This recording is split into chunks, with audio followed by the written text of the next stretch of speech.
Welcome back. Joining us for a look on what moved markets today is Craig Pheiffer from Sasfin Wealth. Craig, an absolute pleasure. Good afternoon to you. Hi, good afternoon. Wonderful, Craig. Maybe we can start off by just speaking all things central banks. We know the US Fed will come out with the decision soon. We know there'll be no cuts, but obviously we're looking for clues. I'm keen to find out what sort of clues we're looking for here. What might suit the markets at this point?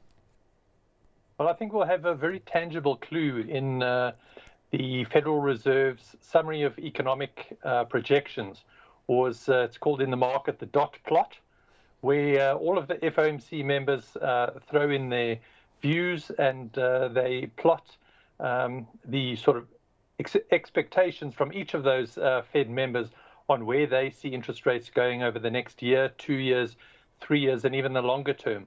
So that would give us a very clear indication of what those Fed members are thinking. Is it going to be 2 rate cuts? Is it going to be 3?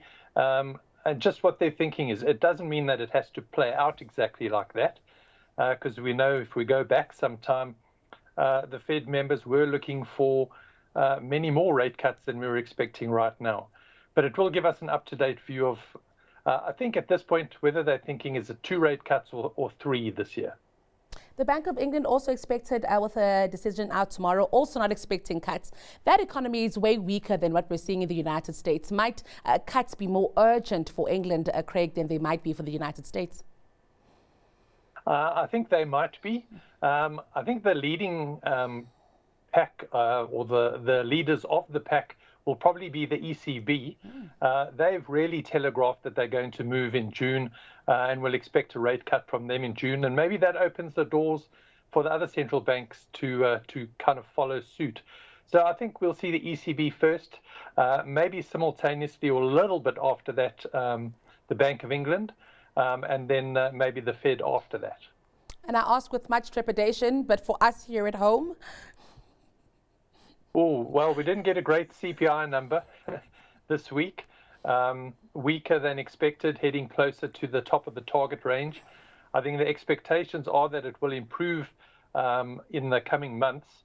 But we also had the inflation expectation survey out yesterday from the Bureau of Economic Research. And that still pointed to inflation expectations, somewhere around 5.4% for this year. And the governor wants to see those inflation expectations well anchored at the midpoint of the range, around 4.5%. So that's a little bit of a negative, that the CPI, and a very long-winded way of answering your question, but I think it's going to be a little later rather than sooner. But we're still holding out for cuts later this year.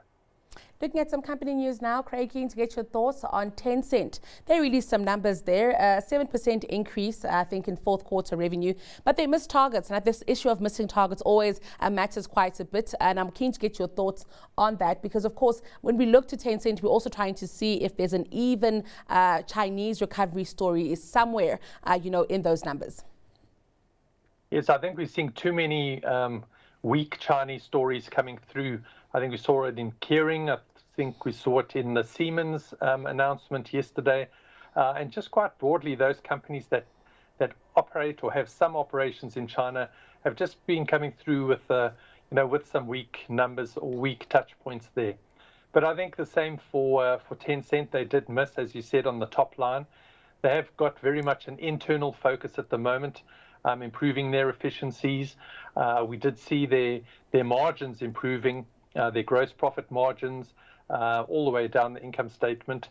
And I think for us as investors in the likes of Naspers and Prosus, I think the positive coming out of these results was the increase again in the share buybacks that they announced, and also the increase in the size of the dividend.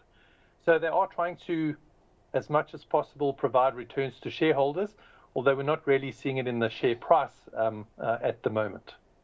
Keen to also get your thoughts on InvestTech. I think they also have posted one of the stronger banking numbers that we've seen.